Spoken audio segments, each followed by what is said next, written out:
Alhamdulillah, salatu wassalamu ala rasulillah wa ala alihi al-faizina biridallah ma ba'd. A'udhu billahi minash shaitanir rajim. Bismillahir rahmanir rahim.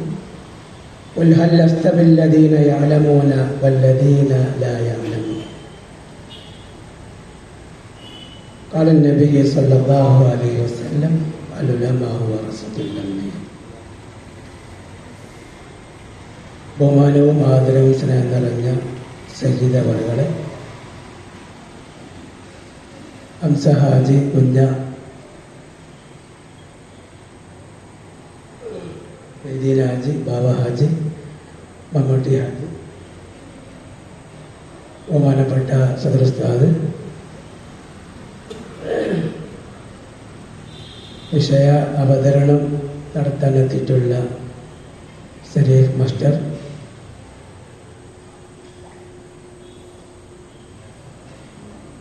സദസ്സിലും സ്റ്റേജിലുമൊക്കെ സന്നിധരായിട്ടുള്ള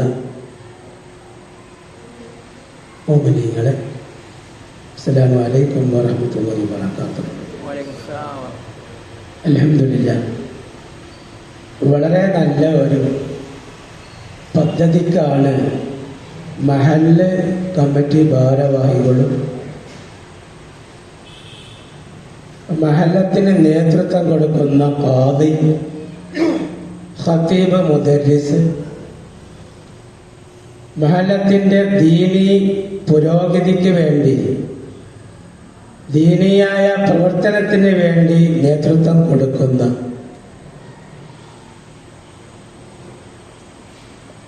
ആളുകൾക്ക് ഒരു ഉത്ബോധനം, ഒരു നസീഹത്ത് കൊടുത്ത് ദീന് ഇവിടെ നിലനിൽക്കണം, ദീന് ഖിയാമത്ത് നാള് വരെ ഇവിടെ നിലനിൽക്കും. പക്ഷേ ആ ദീനിന്റെ പ്രവർത്തകർ ഇന്ന് കുറഞ്ഞുകൊണ്ടിരിക്കുകയാണ് എന്ന് നമ്മുടെ സമസ്തയുടെ നേതാക്കന്മാർ ആദ്യ കാലഘട്ടങ്ങളിൽ ഇവിടെ അഹ്ലുസുന്നത്ത് വൽ ജമാഅത്തിന് കോട്ടം സംഭവിക്കുന്നുണ്ട് എന്ന് നമ്മുടെ നേതാക്കന്മാരായ ഉലമാക്കൾ ഹംസ ഹാജി പറഞ്ഞതുപോലെ മുമ്പ് നമുക്ക് മാതൃകപരമായ ദീനി പ്രവർത്തനം കാഴ്ച തന്ന ആ ഒരു രീതിയിൽ നിന്ന് ഇന്ന് നമ്മൾ മാറിപ്പോയിട്ടുണ്ടോ എന്ന് ചിന്തിക്കേണ്ടിയിരിക്കുന്നു. മഹാനായ വരക്കൽ മുല്ലക്കോയ തങ്ങൾ, ബാഫക്കി തങ്ങൾ, മറ്റു ഉലമാക്കൾ, ശംസുൽ ഉലമ, കന്യത്തുസ്താദ് അടക്കമുള്ള നമ്മുടെ മുൻ നേതാക്കന്മാരും സയ്യിദന്മാരും ഉലമാക്കളുമൊക്കെ ഈ ദീന് ഇന്ന് ഇവിടെ നിലനിൽക്കാൻ വേണ്ടി, അഥവാ അഹ്ലുസുന്നത്ത് വൽ ജമാഅ ഇവിടെ തനതായ രീതിയിൽ കൊണ്ടുപോകാനുള്ള നല്ല മാതൃകാപരമായ ഒരു ദീനി പ്രവർത്തനമാണ് നമ്മുടെ മുമ്പിൽ വരച്ച് കേട്ടിട്ടുള്ളത്. ഇന്ന് നമുക്ക് സൗകര്യങ്ങൾ ഉണ്ട്, അതിനുള്ള സാമ്പത്തികവുമുണ്ട്, അതിനുള്ള വേദികളും അവസരങ്ങളുമുണ്ട്. പക്ഷേ ഖേദകരം എന്ന് പറയട്ടെ, ദീനി രംഗത്തെ പ്രവർത്തനങ്ങൾ ലാഹിറിലെ പ്രത്യക്ഷത്തിലെ ഉണ്ടെങ്കിലും ആന്തരികമായിട്ട് അള്ളാഹുവിന്റെ ദീന് അഥവാ ഈമാൻ നമുക്ക് ഇല്ല എന്നുള്ളതാണ് നമുക്ക് പറയാൻ കഴിയുക. ഹബീബാൻ നബിതങ്ങൾ പറഞ്ഞിട്ടുണ്ടായിരുന്നു, എന്റെ കാലശേഷം സയഅതി സമാൻ, ഒരു കാലഘട്ടം വരും, ആ കാലഘട്ടത്തിൽ ആളുകൾ കണ്ടമാനം ദീനി രംഗത്തുണ്ടാവും, പക്ഷേ വലൈസ ഫീ ഖുലൂബിഹിം ഈമാൻ, അവരുടെ ഹൃദയത്തിൽ ഈമാൻ ഉണ്ടാവുകയില്ല. അല്ലാഹു നമുക്ക് ഈമാൻ നൽകി അനുഗ്രഹിക്കട്ടെ. പ്രിയമുള്ളവരെ, ഇപ്പോൾ നമ്മുടെ നേതാക്കന്മാർ ഇങ്ങനെ ഒരു വേദി ഒരുമിച്ച് കൂട്ടാൻ മഹല്ലടിസ്ഥാനത്തിൽ മഹല്ലത്തിലുള്ള രക്ഷിതാക്കളെയും മഹല്ലത്തിലുള്ള കമ്മിറ്റി ഭാരവാഹികളെ അവരോട് ഉണർത്തി പണ്ഡിതന്മാരെ, ആ മഹല്ലത്തിന് നേതൃത്വം കൊടുക്കുന്ന ഉലമാക്കളെയും മദ്രസ അധ്യാപകരെയും മഹല്ലത്തിലുള്ള തൻ്റെ പേരൻസിനെയൊക്കെ ഒരുമിച്ച് കൂട്ടിയിട്ട് ദീനിന് വേണ്ടിയിട്ടുള്ള ഒരു മുന്നറിവ്, ഒരു ഉണർവ് കൊടുത്ത് രംഗത്ത് കൊണ്ടുവരണം എന്നുള്ള ഒരു പദ്ധതിയാണ് ഇപ്പോൾ ഈ ഒരു വേദി ഒരുമിച്ച് കൂട്ടാനുള്ള കാരണം. ഞാൻ വിശദീകരിക്കുന്നില്ല. നമ്മുടെ ഏറ്റവും വലിയ പരാജയം നമുക്ക് അറിവില്ല എന്നുള്ളതാണ്. ആ അറിവിന്റെ മാനദണ്ഡം, ആ അറിവ് നേടാനുള്ള കേന്ദ്രമാണ് നമ്മുടെ മദ്രസയും നമ്മുടെ പള്ളി ദർസും പള്ളിയും മഹല്ലുമൊക്കെ. ഹബീബ നബി തങ്ങൾ പറഞ്ഞിട്ടുണ്ട്, സിൻഫാനു മിൻ ഉമ്മത്തി ഇദാ സ്വലഹ സലന്നാസു കുല്ലുഹു വഇദാ ഫസദ ഫസദന്നാസു കുല്ലുഹു. അലാ അറിയുക, അൽ ഉലമാഉ വൽ ഉമറാ. നിങ്ങളുടെ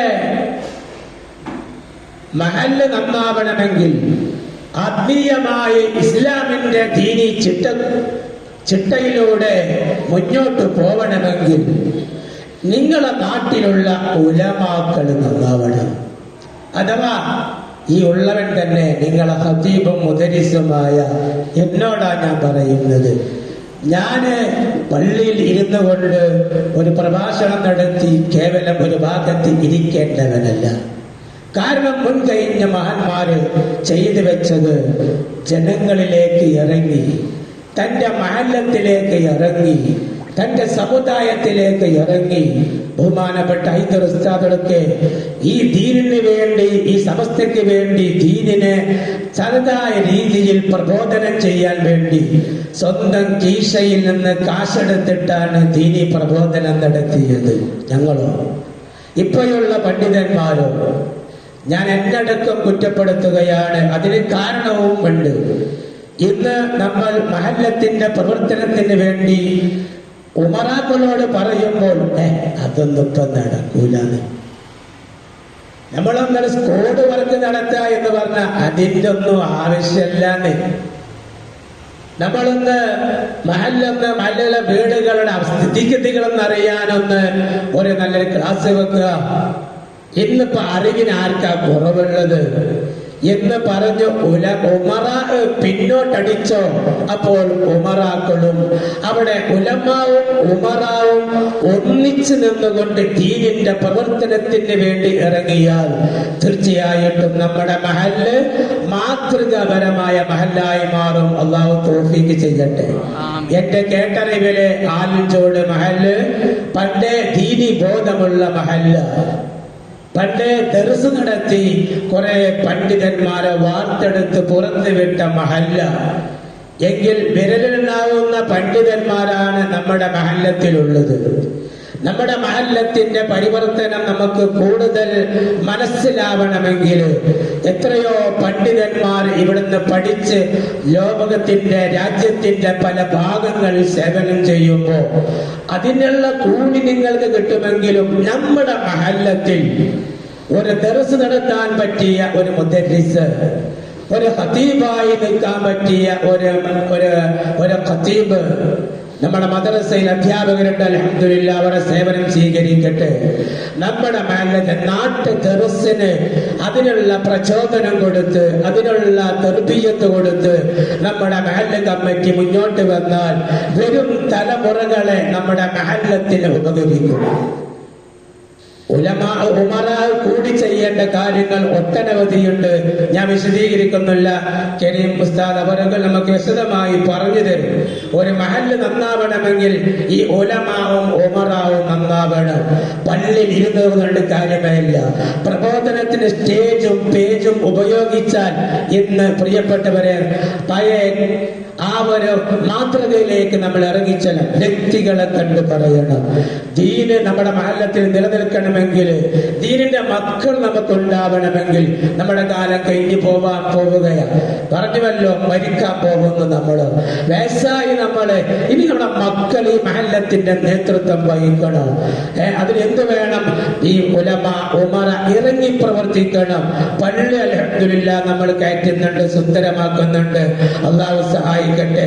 അത് മാത്രം പോരാ, മഹല്ല് ആത്മീയത കൊണ്ട് സുന്ദരമാക്കണം. അള്ളാഹു തൗഫീഖ് ചെയ്യട്ടെ.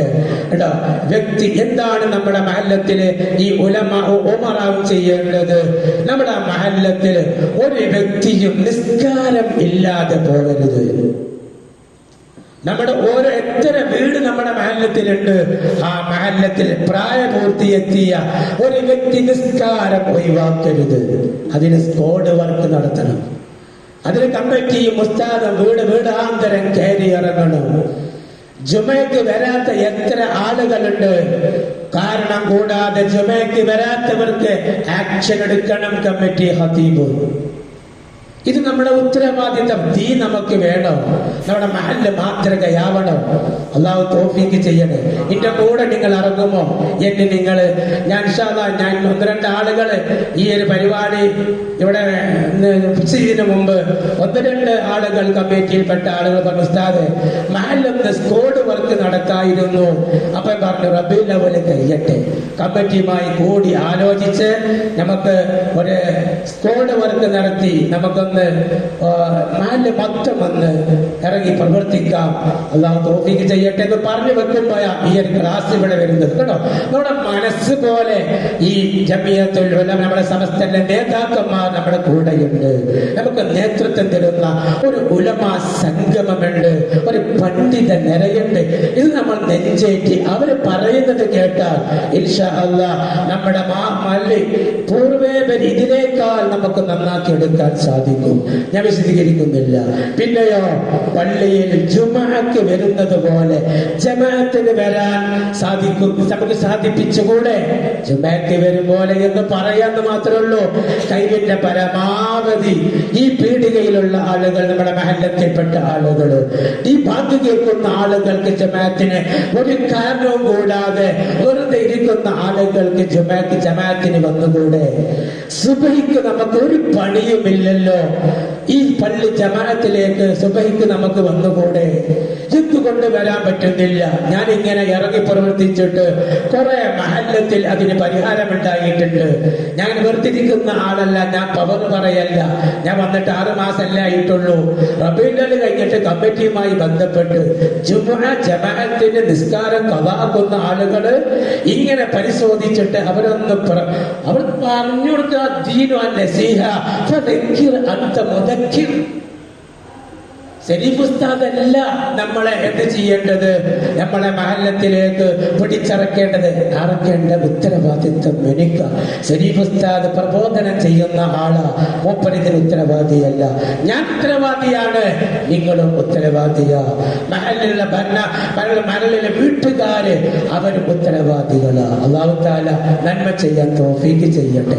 പിന്നെയോ, നമ്മുടെ പള്ളിയില്, നമ്മുടെ മഹല്ലത്തില് മദ്യമുക്ത മഹല്ലായിരിക്കണം. ഒരൊറ്റ നമ്മളെ മുസൽമാനായ ഒരു വ്യക്തി മദ്യം കഴിക്കരുത്. മദ്യം കഴിക്കുന്ന വ്യക്തിയാണെങ്കിൽ അവരോട് പോയി ഉപദേശിക്കണം. ഉലമ ഉമറ ചെന്നിട്ട് പറയണം, എന്റെ കണ്ണുകുടി നിർത്ത. പരസ്യമായിട്ട് പള്ളിയുടെ മേറാബിൽ നിന്ന് പരസ്യമായിട്ട് അവനെ ആക്ഷേപിക്കുകയല്ല വേണ്ടത്. അവന്റെ കൈ പിടിച്ച്, അവന്റെ തോളെ പിടിച്ച്, അവന്റെ വീട്ടിൽ ചെന്ന് ആ വ്യക്തിയോട് പറയണം, മോനെ കള്ളു കുടിക്കരുത്, അത് ഹറാമാ എന്ന് പറയാം. രഹസ്യമായിട്ട് തന്റെ മാതാപിതാക്കൾ പോലും അത് മറച്ച് വെക്കുകയല്ലേ? ഇത് തെറ്റാണ്. നമ്മളെ മഹല്ല് നന്നാക്കിടക്കണം. നമുക്ക് എത്ര വേണ്ട പ്രവൃത്തി ചെയ്യുന്നവരുണ്ട്, അവരെ കൈപിടിക്കണം, തടയണം. ഇത് നമ്മുടെ ഉത്തരവാദിത്തമാണ്. ഇതാണ് ദീൻ. അല്ലാഹു തൗഫീഖ് ചെയ്യട്ടെ. അങ്ങാടി പെണ്ണുങ്ങളെ വിലസി നടക്കുമ്പോ, നമ്മളെ മഹല്ലത്തിൽ അങ്ങാടി പെണ്ണുങ്ങളെ വിലസി നടക്കുമ്പോ, പെണ്ണെ നീ പെണ്ണാണ്, ഇതിന്റെ ഔറത്ത് മറച്ച് മര്യാദക്ക് നടക്ക്, ഇങ്ങനെ തേരാ പേരാ നടക്കല്ല എന്ന് പറയാൻ കഴിയണം നമുക്ക്. ഈ ഒരു ക്ലാസ് കൊണ്ട് കഴിയൂല. വീട് വിടാന്തരം കയറി ഇറങ്ങി അവരെ ചാരിത്രത്തെ സൂക്ഷിക്കാൻ പറയണം അവരോട്. ഉത്തരവാദി ഞാനും ഈ കമ്മിറ്റിയും രക്ഷിതാക്കളാണ് നിങ്ങളുമാണ്. ഞാൻ അവസാനിപ്പിക്കുകയാണ്. പിന്നെ നമ്മുടെ മഹല്ലത്തിൽ പട്ടിണി കിടക്കുന്ന ഒരു വ്യക്തിയുണ്ടെങ്കിൽ അത് നമ്മള് അറിയണം. എന്നിട്ട് അതിന് പരിഹാരം കാണണം. നമ്മുടെ മദ്രസ, നമ്മുടെ മഹല്ലത്തിൽ ഒരു കുട്ടി മദ്രസക്ക് വരിസംഖ്യ കൊടുക്കാൻ കഴിയാത്തതിന്റെ പേരിൽ പഠനം നിർത്തിയിട്ടുണ്ടെങ്കിൽ ആ പഠനത്തിന് വരിസംഖ്യ കമ്മിറ്റി കൊടുത്തിട്ട് ആ കുട്ടിയെ പഠിപ്പിക്കാൻ നമ്മൾ സന്നദ്ധരാവണം. ഇതൊക്കെയാണ് മഹല്ല് സേവനം. അല്ലാഹു തൗഫീഖ് ചെയ്യട്ടെ. എത്ര പാവപ്പെട്ട കുട്ടികളാ മദ്രസ നിർത്തി വരിസംഖ്യ കൊടുക്കാത്തതിന്റെ പേര് കൊടുക്കാത്തതിന്റെ നമ്മൾ പുറത്താക്കുമോ? പക്ഷെ എന്തുകൊണ്ടാണെന്ന് ചോദിക്കലുണ്ടോ? ചോദിക്കണം നമ്മൾ. ഇല്ലെങ്കിൽ അത് പരിഹാരം കൊണ്ട് റിലീഫ് റിലീഫ് ഒരു കമ്മിറ്റി ഉണ്ടാക്കിയിട്ട് പാവപ്പെട്ടവരെ സഹായിക്കാൻ റിലീഫ് ഫണ്ട് നമ്മൾ ഒരുക്കണം. എന്നിട്ട് അവരെ സഹായിക്കണം. വിധവകളായ സഹോദരിമാരെ കണ്ണീരൊലിപ്പിച്ച് മക്കളെ പോറ്റാൻ പ്രയാസപ്പെടുന്നുണ്ടെങ്കിൽ അവരെ കണ്ണീരൊപ്പണം നമ്മള്. വിധവ ആ ഒരു പെൻഷൻ കൊടുക്കണം നമ്മള്. വേണ്ടേ? കെട്ടിക്കാൻ പ്രയാസപ്പെടുന്ന തന്റെ കടപ്പാടം വിറ്റുകൊണ്ട് കെട്ടിക്കേണ്ട ഗതികേട് കൊണ്ട് ആ പെൺകുട്ടി ഉപചാരത്തിലേക്ക് പോകുന്നെങ്കിൽ കുറ്റക്കാര് നമ്മളാ. അതിനുള്ള പരിഹാരം നമ്മൾ കാണണം. വീടില്ലാതെ വാടക വീട്ടിൽ താമസിച്ച് കണ്ണീരോടുകൂടെ കഴിയുന്ന വീട്ടുകാരുണ്ടെങ്കിൽ പലതുള്ളി പെരുവെള്ളം മഹല്ല് കമ്മിറ്റി നാട്ടുകാരോട് ധനാഠ്യന്മാരോട് പറഞ്ഞ് അവരെ പരിഹാരം നൽകണം അവർക്ക്. ഞാൻ നിർത്തുകയാണ്. മദ്രസ അധ്യാപകരുടെ സേവനം എന്താ? മദ്രസ അധ്യാപകൻ എന്ന് പറയുന്നത് ഒരു സമുദായത്തെ ഉണ്ടാക്കി തീർക്കല. അത് വല്ലാത്ത മഹാഭാഗ്യമാണ്. ഇത് സേവനമാണ്, അല്ലാതെ ജോലിയല്ല. പള്ളിയിലെ ഉസ്താദിന്റെ ജോലി അത് ജോലിയല്ല. അതെന്തല്ല, ഇതിന്റെ ഒരു ജീവിത മാർഗമല്ല. ഇത് ദീനി സേവനമാണ്. ഖതീബിന്റേത്, മുദരിസിന്റേത്, ഖാദിയുടെ മദ്രസ അധ്യാപകന് കിട്ടുന്ന 7000 ആണെങ്കിലും കിട്ടുന്ന വിഹിതം നോക്കാതെ തന്റെ മുമ്പിൽ വരുന്ന കുട്ടിയുടെ മനസ്സറിഞ്ഞ് അവന്റെ ബന്ധബുദ്ധി, മിതബുദ്ധി, അമിതബുദ്ധി മനസ്സിലാക്കി അവന്റെ എല്ലാ ശരീരത്തിന്റെ ഘടനകൾ മനസ്സിലാക്കി അവനെ ദീനിയായിട്ട് 2 വിദ്യാഭ്യാസം കൊടുത്ത് ഒരു നാടിന്, ഒരു കുടുംബത്തിന്, ഒരു സമുദായത്തിന്, ഒരു മദ്രസ അധ്യാപകന്റെ ഉത്തരവാദിത്വം ഒരു സമുദായത്തെ ഉണ്ടാക്കി തീർക്കല. വലിയാത്തൊരു ഉത്തരവാദിത്തമാണ്. അൽ ഉലമാഉ വറസത്തുൽ അംബിയാ.